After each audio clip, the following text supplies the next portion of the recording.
دہریہ بھی ہے، لبرل بھی ہے، ملحد بھی ہے، لیکن میرا رب اس کو بھی کھلا رہا ہے، اس کو بھی پال رہا ہے، اس کے بھی اعضاء کو چلا رہا ہے، اس کے بھی بدن کو زندگی بخشے ہوئے ہے۔ ایک رب کی رحمت خاصہ ہے جو اس کے خاص مومنین بندوں کے لیے ہے، جو رات کے آخری حصے میں اٹھ کر اللہ کے سامنے راز و نیاز کرتے ہیں، آہوزاری کرتے ہیں، وہ اللہ کے خاص بندے ہوتے ہیں۔ ان کے لیے رب کی رحمت خاصہ ہے، دنیا کے اندر بھی ان کو نوازتا ہے، آخرت میں بھی ان کو نوازتا ہے، ان کی دعائیں قبول کرتا ہے، ان کو اپنے سامنے کھڑے ہونے کی توفیق دیتا ہے۔ آپ یہ دیکھیں کہ اگر رات کے آخری حصے میں یا نصف شب کے بعد، آدھی رات کے بعد اگر آپ کی آنکھ کھلتی ہے تو سمجھیں کہ یہ اللہ کی طرف سے الارم ہے، اللہ کی طرف سے اشارہ ہے۔ آپ کا رب آپ کو اپنے سامنے کھڑا دیکھنا چاہتا ہے۔ آپ شیطان کی کمر پہ پاؤں رکھیں اور ہمت کریں اور اللہ کا نام لیں اور اللہ سے مدد اور نصرت طلب کریں، اللہ سے توفیق مانگیں کہ وہ آپ کو سردی کی رات میں بھی اٹھ کے وضو کرنے کی توفیق عطا فرمائے،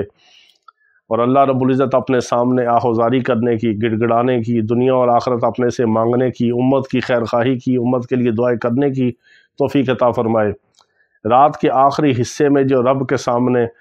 آہوزاری ہے، یہ اللہ کو بڑی محبوب ہے۔ اسی صفت کے بارے میں اللہ نے اپنے کلام کے اندر فرمایا وَبِالْأَسْحَارِ هُمْ يَسْتَغْفِرُونَ،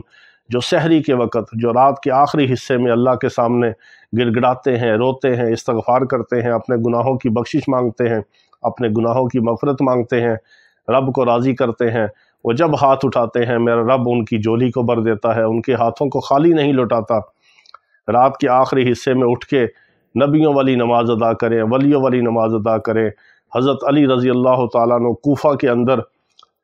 ان کے ہمسائے ان کی آواز سنتے تھے، کوفہ کے اندر رات کے آخری حصے میں مصلی کے اوپر ایسے روتے تھے جیسے ایک مچھلی پانی کے بغیر تڑپتی ہے اپنے رب کے سامنے۔ یہ کون تھے؟ حضرت علی رضی اللہ تعالیٰ عنہ،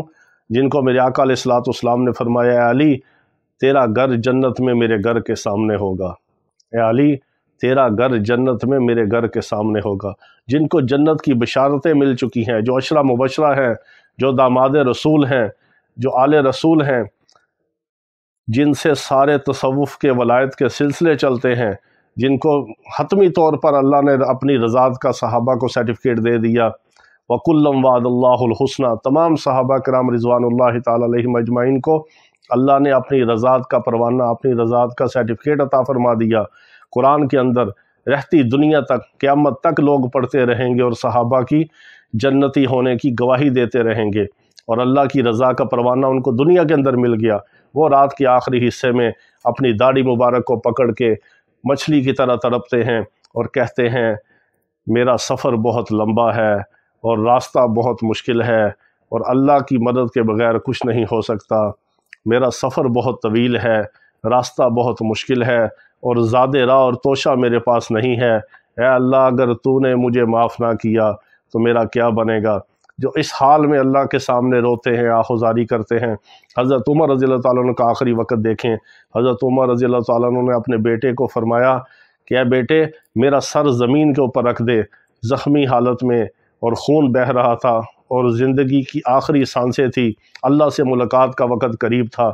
اور فرمایا کہ بیٹے میرا سر زمین کے اوپر رکھ دے، تو بیٹے نے سر زمین کے اوپر رکھا، اور حضرت عمر رضی اللہ تعالیٰ عنہ اپنے رخسار مبارک کو، اپنے سر کو، اپنے چہرے کو زمین کی مٹی کے اوپر مل رہے ہیں اور فرما رہے ہیں اے عمر اگر تجھے تیرے رب نے معاف نہ کیا تو عمر تو ہلاک ہو گیا،